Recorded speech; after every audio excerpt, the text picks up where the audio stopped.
Hello student, कैसे हैं आप सब। एक बार पुनः आप सभी का आपके अपने चैनल सी कोचिंग क्लासेस पर स्वागत है।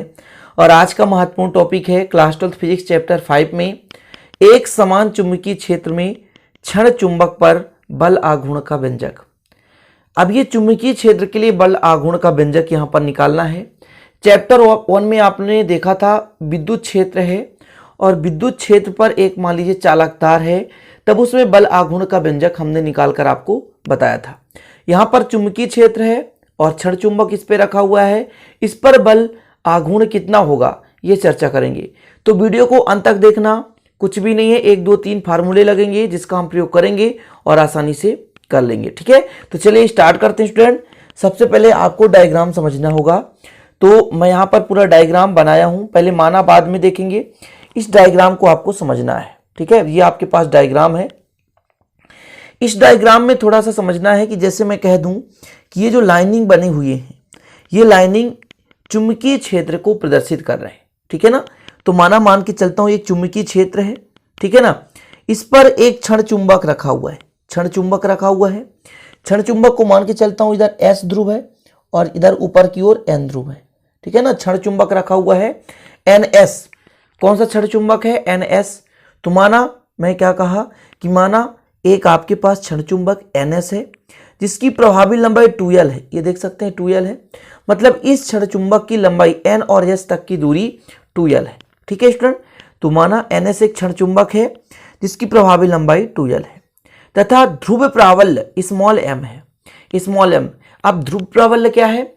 जहां पर उसकी तीव्रता अधिक होती है उसे हम ध्रुव कहते हैं, और किसी चीज को आकर्षित करने की क्षमता प्राबल्यता कहलाती है, और ध्रुव पर इसकी क्षमता अधिक होती है, इस कारण से इसे हम ध्रुव प्राबल्य नाम दे दिए। तो माना स्टूडेंट ध्रुव प्राबल्य कितना है? स्मॉल m है। आगे लिखना है चुंबकीय क्षेत्र B में, ये चुंबकीय क्षेत्र B है, चुंबकीय क्षेत्र B में कितना कोण? थीटा कोण बनाते हुए, जैसे यहाँ पे थीटा होगा यहाँ भी थीटा होगा, तो थीटा कोण बनाते हुए रखा गया है। प्रत्येक ध्रुव पर MB, यहां पर देख सकते हैं MB बल कार्य करेगा, और ये चाहे आपका N ध्रुव हो और चाहे S ध्रुव है, प्रत्येक ध्रुव पर कौन सा कार्य कर रहा है स्टूडेंट? कौन सा बल? तो MB बल कार्य कर रहा है। अब आप लोगों को थोड़ा सा यहां पे परेशानी हो सकती है कि MB कहां से आया, MB कहां से आया स्टूडेंट? तो ध्यान दीजिएगा थोड़ा सा, मैं आपको बता देना चाहता हूं बल के फार्मूला से कि किसी भी चुंबकीय क्षेत्र पर, किसी भी चुंबकीय क्षेत्र पर एकांक ध्रुव जितने बल का अनुभव करता है उसे हम चुंबकीय क्षेत्र की तीव्रता कहते हैं। ये जो आपका चुंबकीय क्षेत्र की तीव्रता है स्टूडेंट, वो एकांक ध्रुव जितने बल का अनुभव करता है उसे चुंबकीय क्षेत्र की तीव्रता कहते हैं। अब इसको यदि पक्षांतर कर दोगे स्टूडेंट तो F बराबर आ जाएगा MB। ठीक है ना, इस परिभाषा से आपको इस फार्मूले को निकाल लेना है कि किसी भी चुंबकीय क्षेत्र पर रखा हुआ एकांक ध्रुव जितना बल का अनुभव करता है उसे हम उसकी चुंबकीय क्षेत्र की तीव्रता कहते हैं। जब बल का मान निकालेंगे स्टूडेंट तो यहाँ से m का पक्षांतर होगा, m यहाँ डिवाइड पे है, इधर जाकर मल्टीप्लाई हो जाएगा, तो F बराबर MB हो गया कंप्लीट। तो यहाँ पर दो बल कार्य कर रहे हैं, एक MB N पर और एक MB S पर। अब दो बल कार्य कर रहे हैं तो बल युग्म का निर्माण करेंगे। किसका निर्माण करेंगे स्टूडेंट? बल युग्म का निर्माण करेंगे। तो बल युग्म का फार्मूला क्या होता है? एक बल युग्म आघूर्ण का फार्मूला एक बल गुणे अक्ष से लंबवत दूरी, तो एक बल हो जाएगा MB और अक्ष से लंबवत दूरी देख सकते हैं स्टूडेंट, यहां से यहां तक ये अक्ष मान लेते हैं और लंबवत दूरी, तो यहां पर हम करेंगे P और ये N। कंप्लीट इतना याद होकर लिए होंगे या समझ लिए होंगे। देखिए याद करने की जरूरत ही नहीं पड़ेगी यदि आप इस डायग्राम को समझ लिए होंगे।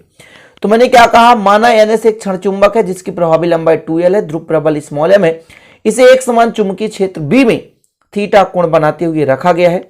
इसके प्रत्येक ध्रुव पर MB बल कार्य करेगा, दोनों बल विपरीत दिशा में करेंगे, इसलिए बल युग्म का निर्माण करते हैं। क्लियर? माना ये देख सकते हैं एक क्षण चुंबक है जिसकी प्रभावी लंबाई 2L है, ध्रुव प्रबल इसके ध्रुव पर स्मॉल m है, एक समान चुंबकीय क्षेत्र B पर थीटा कोण बनाते हुए रखा गया है। इस पर MB दोनों सिरों पर बल कार्य कर रहे हैं जो कि बराबर है लेकिन विपरीत दिशा में कर रहे हैं, इसलिए बल युग्म का निर्माण करेंगे। तो अब आपको लिखना है स्टूडेंट कि प्रत्यानयन बल युग्म आघूर्ण बराबर कितना होता है? एक बल गुणे उनके बीच की लंबवत दूरी। तो इतना लिख लीजिए आप लोग, प्रत्यानयन बल युग्म का आघूर्ण बराबर बल गुणे अक्ष से लंबवत दूरी। अब इसको दर्शाते किससे हैं प्यारे भाइयों, तो इसको टाउ से दर्शाते हैं, किससे, टाउ से, ठीक है ना। एक बल कितना है एम बी, तो एम बी आपने कर दिया, ठीक है, गुणे अक्ष से लंबवत दूरी, ये मान लेते हैं अक्ष है, ये लंबवत दूरी कितनी है यहां से, तो ये हो जाएगा स्टूडेंट एन पी, कितना एन पी, ये मान लेते हैं अक्ष है और लंबवत दूरी कितना है एन पी, तो यहां पर एन पी कर दीजिए, ठीक है ना स्टूडेंट, इतना समझ में आया। अब एन पी कैसे निकालेंगे, देखिए कठिन कुछ भी नहीं है, बस आप लोग समझिए। त्रिभुज मैं मान के चलता हूं एक आपके पास समकोण त्रिभुज है, समकोण त्रिभुज कौन सा है, यहां पर 90 डिग्री बनेगा, तो एक समकोण त्रिभुज बन गया आपके पास एन पी एस, कौन सा, एन पी एस, यहां देख सकते हैं एन पी एस। समकोण त्रिभुज एन पी एस में ये लंब है स्टूडेंट, एन पी क्या है, लंब है, क्योंकि ये थीटा है तो सामने वाला भुजा लंब कहलाता है, तो लंब किस में आता है, तो साइन थीटा में आता है, तो यहां पर आप करेंगे साइन थीटा बराबर लंब बटे कर्ण, मतलब एन पी बटे कर्ण कितना है एन एस, ये कर्ण है और ये लंब है, तो एन पी बटे एन एस, ठीक है। तो आगे कर दें साइन थीटा बराबर एन पी, अब एन एस का मान 2l है, तो यहां पे चूंकि एन एस बराबर 2l है, ठीक है, तो यहां पर कर दीजिए 2l। अच्छा अब एन पी बराबर कितना हो जाएगा स्टूडेंट, तो एन पी बराबर हो जाएगा 2l साइन थीटा, कितना हो जाएगा 2l साइन थीटा। अब इसको आप समीकरण 1 दे दो, इसको आप समीकरण 1 दे दो, समीकरण 1 में क्या करने पर, मान रखने पर, तो नीचे लिखें स्टूडेंट समीकरण 1 में मान रखने पर, समीकरण 1 में क्या रखने पर, मान रखने पर, रख दीजिए समीकरण 1 में मान, तो कितना आ जाएगा, देखिएगा टाउ बराबर कितना हो जाएगा, टाउ, टाउ बराबर एम बी है तो एम बी रहने दो, ठीक है, और गुणे में स्टूडेंट एन पी का मान कितना है 2l साइन थीटा, कितना है 2l sine theta, m b into 2l sine theta. अब यहां पर स्टूडेंट एक चीज हमेशा ध्यान रखना कि बी सदिश सदिश में लो और अदिश है तो अदिश में ले लो, हम मान के चलते हैं अदिश में लेते हैं, तो ये हो जाएगा tau equal m b into 2l sine theta. अब आप लोगों ने पढ़ा होगा, क्या पढ़ा होगा स्टूडेंट, चुंबकीय आघूर्ण कैपिटल एम बराबर स्मॉल एम इंटू 2l यानी उसकी प्रभावी लंबाई, यानी एक ध्रुव प्रबल। तो यहां पर मैं आपको बता देना चाहता हूं कि चूंकि स्टूडेंट स्मॉल एम बराबर कितना होता है, मान लेते हैं 2l और एक ध्रुव प्रबल है, या इसको आप ऐसे लिख सकते हो कैपिटल एम बराबर स्मॉल एम इंटू 2l।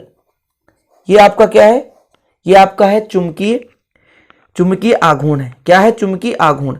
तो देखिए यहां पर कहीं पे क्या दिख रहा है 2l into M, 2l into M दिख रहा है ना, तो यहां पर लिख सकते हो आप लोग, क्या लिख सकते हो कि चूंकि कैपिटल एम बराबर 2l इंटू एम, ठीक है, ये क्या स्टूडेंट चुंबकीय आघूर्ण है, चुंबकीय आघूर्ण है, ठीक है, चुंबकीय आघूर्ण है, इसलिए समीकरण आपके पास ये आ चुका है 2, ये समीकरण 2 था, तो समीकरण 2 में मान रखने पर, बहुत ईजी है यार, कुछ भी नहीं है, समीकरण 2 में मान रखने पर, समीकरण 2 में क्या रखने पर,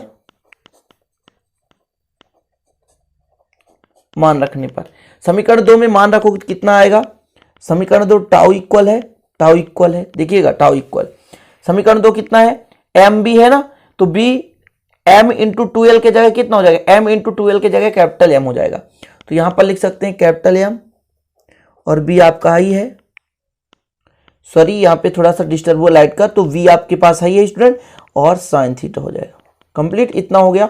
इसको आप समीकरण 3 दे दें, समीकरण 3 दे दें, इसको यदि आप सदिश रूप में लिखना चाहते हैं तो ऐसा लिख सकते हैं, सदिश रूप में, सदिश रूप में कितना हो जाएगा, तो ए बी साइन थीटा का मतलब होता है ए क्रॉस बी, ठीक है ना, तो टाउ इक्वल यहां पर लिख सकते हैं एम क्रॉस बी, ठीक है ना, ये चीज हो गया।